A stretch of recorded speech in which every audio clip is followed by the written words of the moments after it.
The UK is a little insane at the moment. Britain's actually doing something that should scare the out of free speech believers. If you are deemed to express support for Palestine Action, then you could face being sent to prison for up to 14 years. You would be arrested just for wearing a t-shirt or article of clothing. Totally normal, by the way. Completely normal country. I'm, of course, thinking about Bob Vylan at Glastonbury, the rap duo. They led a chant at the weekend saying death, death to the IDF. We have a force which is committing genocide in Gaza and a pogrom in the West Bank. Obviously, the IDF has forfeited its right to exist. The BBC devoted more stories, we checked, to Glastonbury and death to the IDF than they did to the actual deaths of Palestinian people on Monday in Gaza.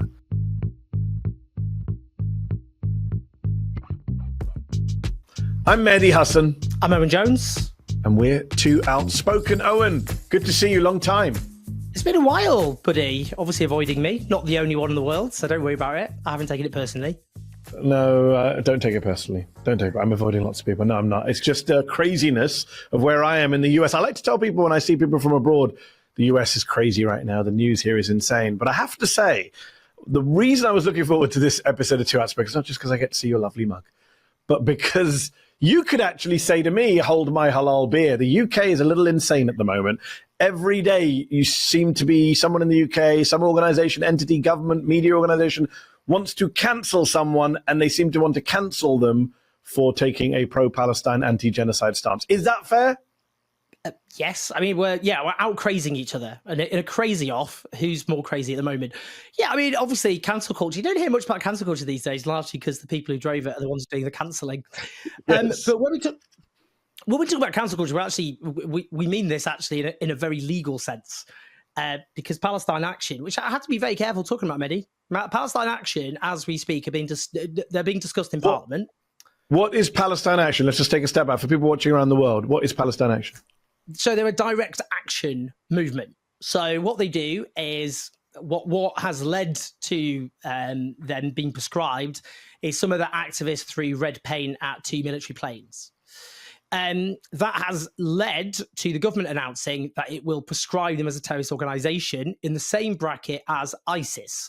That means if you are deemed to express support for Palestine Action, then you could face being sent to prison for up to 14 years. The government's actually lumping them in with two neo-Nazi organisations, violent neo-Nazi organisations. In the bill, to make sure it passes. I mean, Palestine Action, again, I have to be careful because anything I say, by the time this goes out, if I say anything deemed to be supportive, then I could get arrested and sent to prison for 14 years. Totally normal, by the way, completely normal country. They haven't, obviously, just by definition, I'm sticking to facts here, they smashed up military equipment in the past. Notably, in 2003, 5 activists, the Fairford 5, broke into an RAF base and actually trashed up some military equipment, did much more extreme stuff than Palestine Action did. They ended up, a few of them got basically slaps on the wrist. 2 of them were acquitted by jury on the grounds they were trying to stop war crimes. And do you know what the name of the lawyer of one of them was, who was representing them? Sir Keir Starmer, the guy who is now prescribing Palestine Action. A human rights lawyer. Do you not think? I mean, it's the world turned on its head, though, isn't it? I mean, again, has he been asked about the contradiction, Owen? Surely, even the dysfunctional British media must have asked him about the contradiction. He's largely vanished. I mean, just to put into context where we're at the moment, I mean, the government's in crisis. We literally got the Chancellor of the Exchequer, our Finance Minister, weeping through parliamentary questions, Prime Minister's questions, which led to the bond market spiking. That's where we're currently at. They tried to get through flagship welfare reforms, which attacking disabled people and driving them into poverty, which they failed. It's blown up in his face. Yeah, you don't see much of him being interrogated because he's trying to avoid scrutiny. But there hasn't been. Look, I mean, in a functioning democracy, you'd expect journalists to start asking some pretty searching questions about, prescribing a movement which, by standard definition, obviously isn't terrorism. They're not trying to use violence against civilians. They're certainly not in the same bracket as ISIS or Al-Qaeda, which is insane. I just want to make a couple of points for people watching abroad, especially here in the US where I am. This is being done under the Terrorism Act 2000. To be clear, the hint is in the name, 2000. It was actually passed before 9/11. We often think of anti-terror legislation as being passed in the wake of September the 11th. The Tony Blair government actually passed this well before 9/11, and it gives the British government insane powers. So if this passes, and we're speaking as the Parliament is voting or is debating this, if this measure were to pass, then somebody in the UK couldn't wear a hoodie saying Palestine Action. You would be arrested just for wearing a T-shirt or article of clothing under the Terrorism Act 2000 for glorifying terrorism, I think is the phrase. It was always a free speech concern back when it was passed in 2000, and has been since. But this seems to be the most ridiculous example of it. Yeah, I mean, you're right. Look, I mean, at the time, opponents of all this anti-terror legislation warned it would be used and abused against people who clearly aren't terrorists. I mean, protesters have had their rights routinely attacked under anti-terrorism legislation. You might remember a long time ago, Walter Wolfgang, who was an elderly Holocaust survivor, heckled the Labour minister Jack Straw about the Iraq War. And then he was questioned under anti-terrorism legislation as a consequence. He was violently removed from the audience, if memory serves me correctly, this elderly... And then anti-terrorism legislation was used, which, you kind of think, does heckling come under terrorism? Yeah, I mean, it is obviously what's happened is the direction of travel is actually quite disturbing because, look, in the US, you can talk about this, can't you? Because what happened there is a lot of Democrats and so-called centrists and moderates demonize a lot of pro-Palestinian activism. And they help pave the way for Donald Trump's much more profound authoritarianism. And here, would I bet against Nigel Farage to become Prime Minister? Absolutely not. I mean, he called, when they broke into base and threw some paint at some planes, one of which is already up in the air already doing its thing. So clearly not particularly wounded by red paint. He demanded its prescription in the morning, and then the government announced it would prescribe in the afternoon. He could just build on all this authoritarianism, can't he? Look, that's what they did in the US. Liking this video? Then don't just watch, hit like, share and subscribe. And tap the bell so you never miss a video or live show.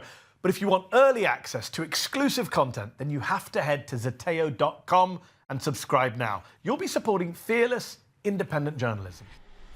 It's interesting that you say it's paved the way, and there's many other examples. I do want to talk about Bob Vylan. I do want to talk about the documentary Gaza Doctors Under Attack. As you say, cancel culture is going on very heavily. The people who used to complain about it are doing the cancelling. And as I've said in the past, the number one victims of cancel culture have always been supporters of the Palestinian cause, both in the UK and the US. But just on this Palestine Action point, this idea that Britain, the UK right now, is prescribing or trying to prescribe a group that most people around the world would not consider to be a terrorist group. I'm sure a lot of people in the UK do not consider to be a terrorist group, certainly not in the bracket of Al-Qaeda, ISIS, or these Russian white supremacists who are in the same bill. But isn't it interesting that Elon Musk and a bunch of American MAGA conservatives who spent the last few months posting online about how the UK has fallen. There is no free speech in the UK. Free Tommy Robinson. All the same people during the riots when that woman whose name I forget was prosecuted for saying burn down motels. That became a cause célèbre in the US. The global right was like, Britain's gone, it's fallen. And now Britain's actually doing something that should scare the shit out of free speech believers, out of First Amendment supporters. I don't hear a peep here in the US about the fact that the UK is using anti-terror laws to prescribe what most people in the United States would see as a group that is not a violent terrorist group, is a direct protest action group. It's almost as though the entire discourse was a sham. I mean, J.D. Vance, he did that big speech, the Vice President, of course. Shouldn't J.D. Vance be coming and tying himself to Palestine Action to make a point? But, I mean, he was complaining about anti-abortion protesters, in terms of legislation used to basically stop them harassing women going for abortions.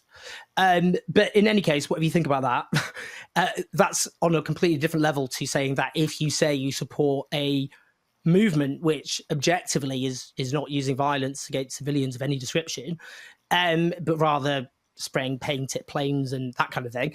If you say you support it, then you can go to prison for 14 years. I mean, look, he did the same. He attacked Germany for attacks on free speech when actually he could really have gone after Germany for their complete suppression of, including Jewish Germans speaking out against the genocide in Gaza.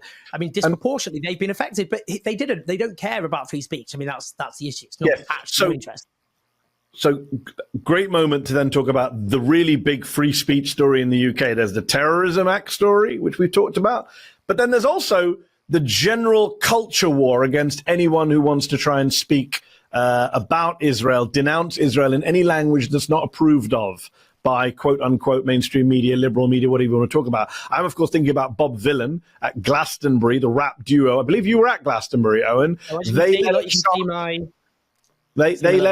chant. Nice. They led a chant at the weekend saying "Death, death to the IDF," which aired live on the BBC, and the entire British political media class lost their shit and said that the BBC should be punished, that heads should roll, that Bob Vylan should be punished. I think Avon and Somerset police were investigating Bob Vylan for, I think, incitement to violence. I'm not sure under which law, one of many UK laws.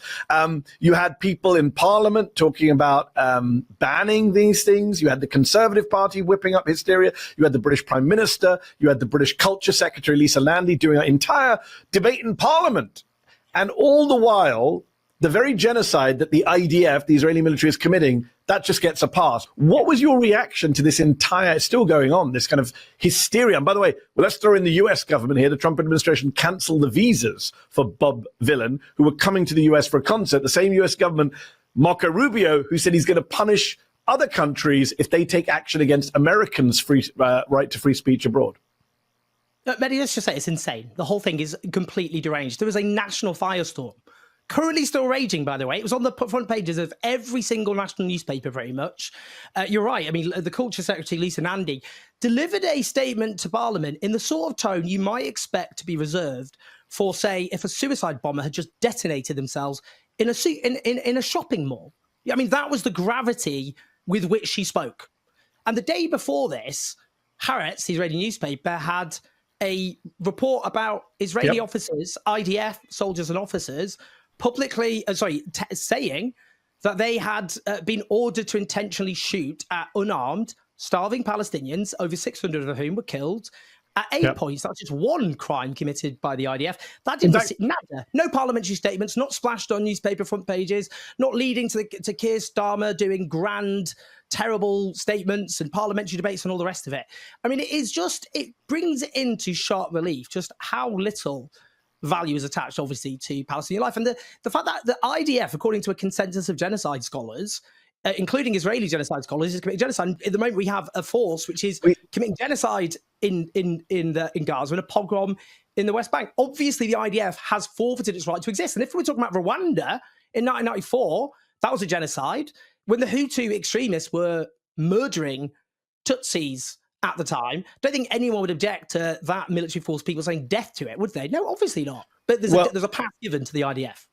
Of course, the RSF militias in Sudan that are carrying out a genocide, they are condemned. Nobody says, oh, if you're mean about the RSF, you're being anti-Sudanese. I mean, even our good friend Piers Morgan, who got very worked up about this online, and it's kind of like, we all know that if somebody condemned the Russian military, Piers would be fine with that. In fact, we're not just condemning the Russian military, we're sending weapons and parts to kill Russian soldiers because they're seen as invaders of Ukraine, which they are. And again, to go back to how we began the conversation, these are the same newspapers, the same politicians, Kemi Badenoch, Daily Mail, that are obsessed with free speech when they think they're being told not to be racist or bigoted. These are same people. We could find 100 quotes right now from the Daily Mail and from Kemi Badenoch, from all these folks saying free speech, you should be able to be offensive. I'm old enough, Owen, my reference point I always go back to is Je suis Charlie. I remember being told after the horrific killings at the Charlie Hebdo newspaper that we must support Charlie Hebdo and we must support racist Charlie Hebdo cartoons because that is what makes you Western, that is what makes you civilized.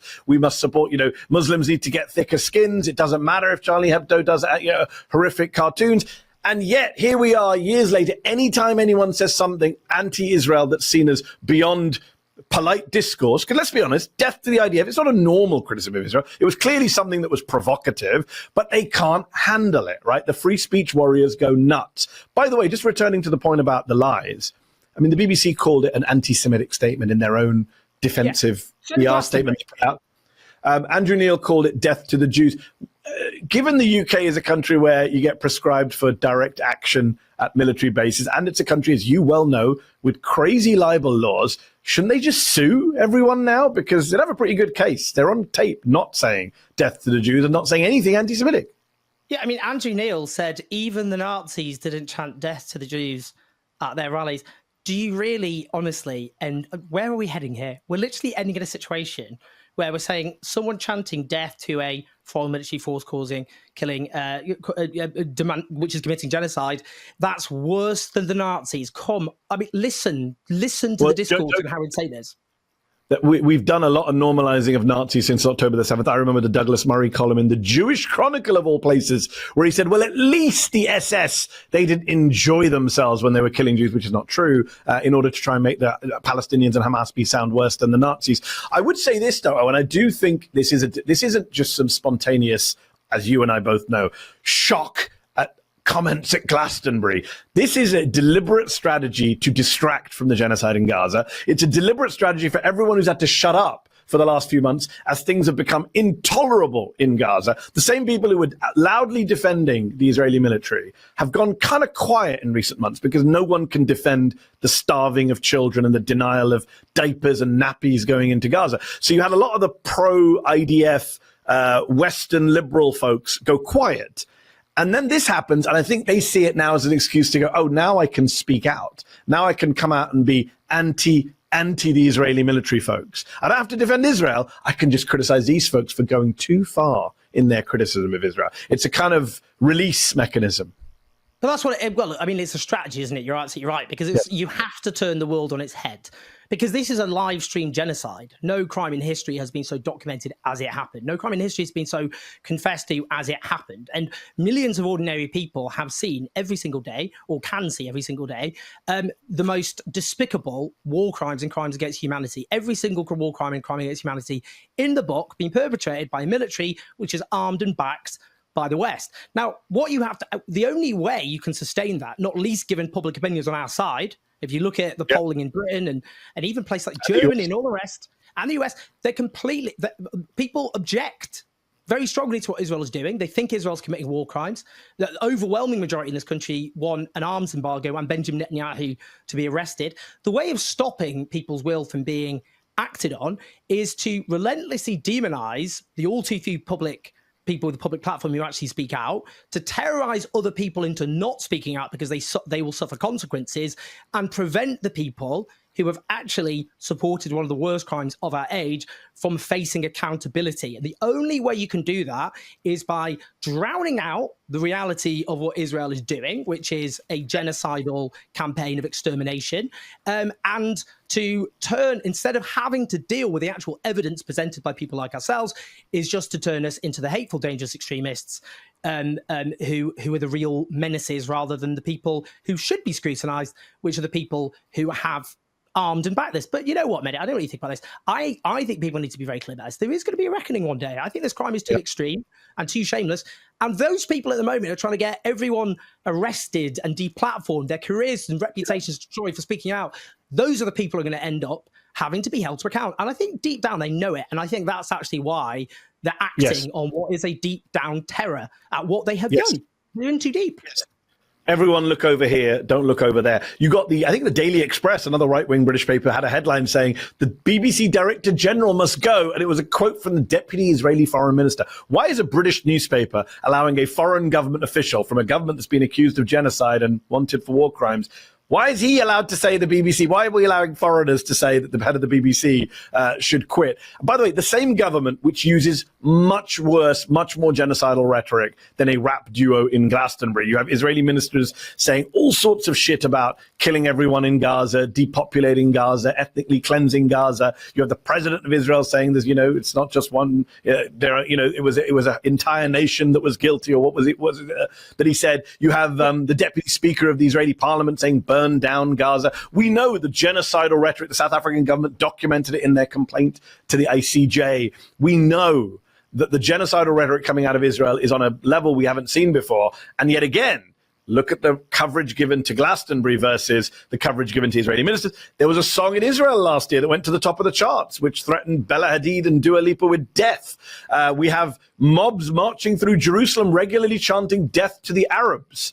And yet again, the explosion, as you pointed out, it's very hard for people not in the UK to understand what a huge story and scandal this has been in the UK. A rapper on stage saying death to the Israeli military.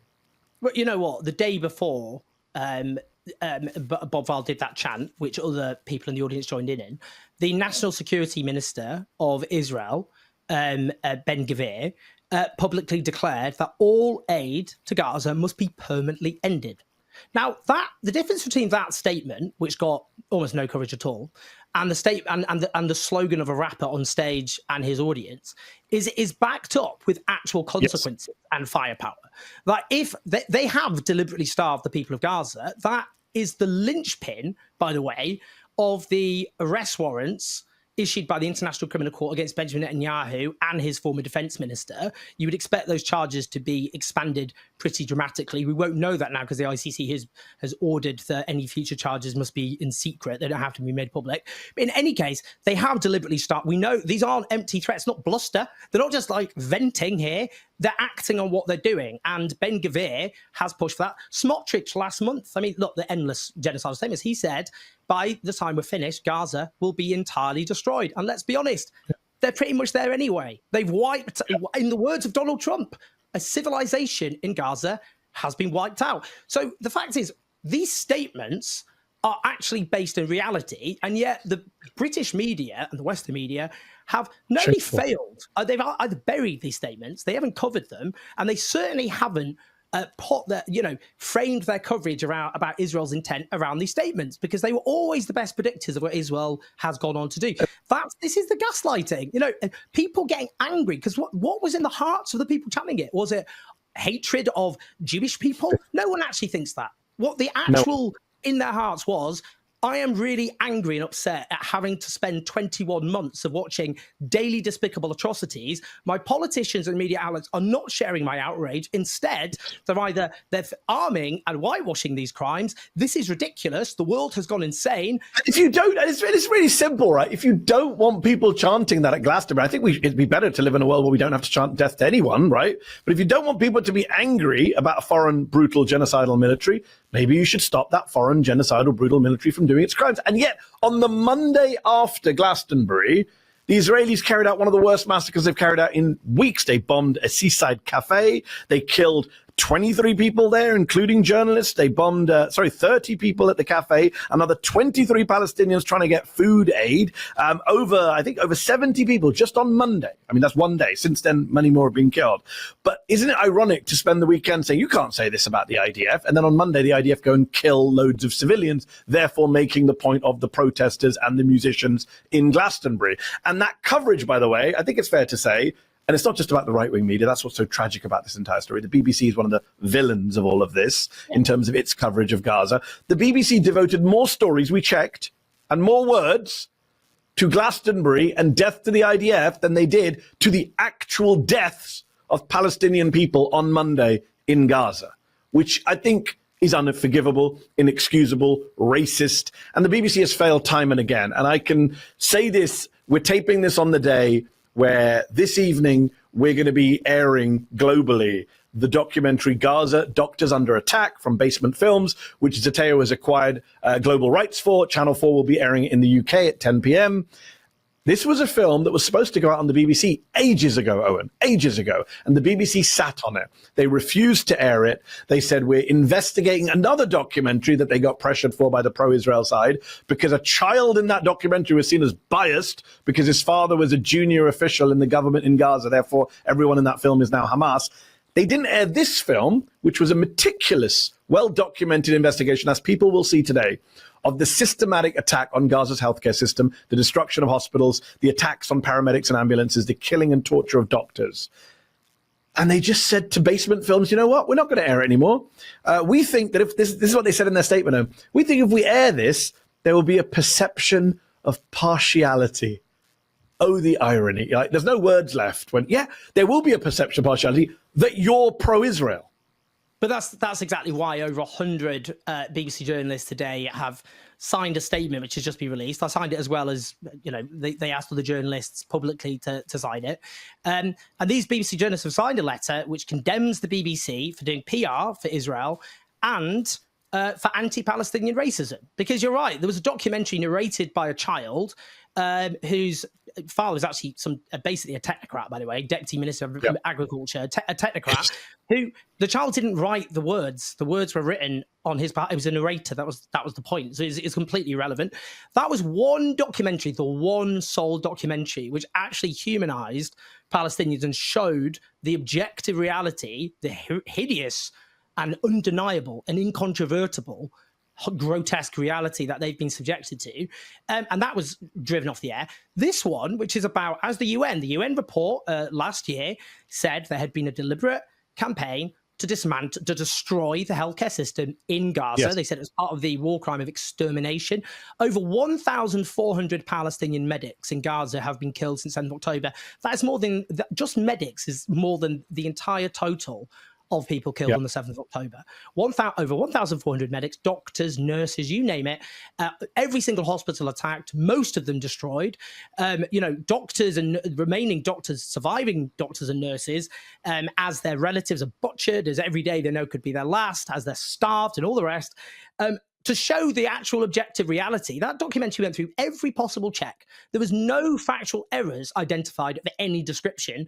The fact is, just the BBC's position is just by showing the objective, incontrovertible reality of what Palestinians are going through in Gaza would be seen as somehow bias against Israel. Well, I'm afraid if that's true, it's just because the horror of of reality happens to make Israel, quite understandably, not look particularly good.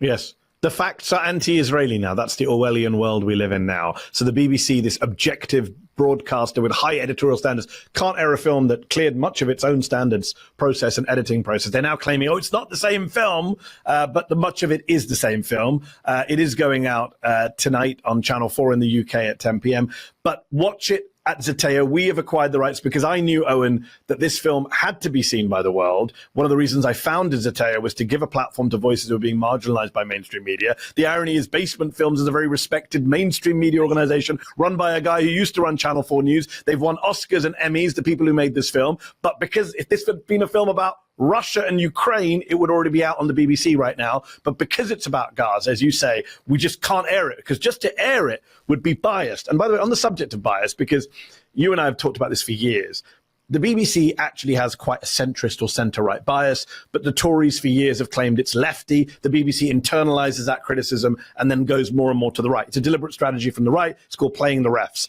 And the pro-Israel side are doing the same thing now, where everyone's accusing the BBC. I saw Kemi Badenoch, of the Conservative Party leader, saying this is the BBC. This is a problem of bias against Israel by the BBC, the Israeli government. And yet, we have some hard facts again, which are facts are anti-Israeli. The Center for Media Monitoring did a big report recently and found that despite there being 34 times as many casualties on the Palestinian side as the Israeli side since October the 7th, since the war began, the BBC, this astonishing number, gave Israeli deaths 33 times more coverage per fatality. 33 times more. There's just no debate. It's not an argument about whether it's 2 or 3 times more. 33 times more. That is a media organization that simply does not care about Palestinian life.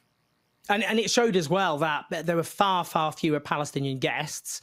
And it also showed that whilst Palestinian guests were put in the dock, so this is where they were, will you condemn, the famous will you condemn, this simply did not happen to pro-Israel guests. So if you're a Palestinian or a pro-Palestinian guest, then you were deemed to be basically put in the dock and prosecuted, whilst if you were treated, and the statistics back this up. I mean, that's what we've seen here. I mean, I worked with data journalists in my own report for Drotside News. And again, they just found the incontrovertible facts that, again, you mentioned the data about Palestinian life, but also, for example, words like massacre. I mean, the Centre for Media Monitoring found this as well. Massacre used on 7th of October for Israeli victims, not for Palestinian victims. Humanizing terms as well, like grandmother, grandfather, turn people into people, far, far less used for proportionally for Palestinians and Israelis. So you could just see the facts speak for themselves, not just us sounding off here. So, this is the idea. It's always active. The journalists in the BBC in that letter said, we're not asking for the BBC to take a side. We're arguing against the BBC suspending its own rules on impartiality. That's what they've done. They've said this subject, the rules don't apply. That's what they've said, and that's what they're asking. They just want to be journalists. That's what they're asking for. And I know you have to run. We've gone over, Owen, but I would just say this as a last point, that the damage done to the media, not just to international law from the war, from the genocide in Gaza, is incalculable. I don't think people can trust media organizations. A lot of us have never trusted right-wing media, but the BBC's shameful conduct over the last year and a half has been outrageous. I'm glad that independent media now exists and that this documentary can actually be shown. We're going to put the link at the bottom of the screen. Go to gazadoctors.film to watch this film. At Zeteo, do become a paid subscriber. Watch the film. It's shocking. It's disgusting. It's important to see and share. Do support independent journalism, support Owen Jones, support Zeteo. Thank you for watching. I'm Mehdi Hasan. I'm Owen Jones. And we were Two Outspoken, which is still just about legal. Did you like this video? Don't forget to subscribe to this YouTube channel and turn on notifications. For exclusive content and to support our independent, unfiltered journalism, head over to zeteo.com. Your support matters.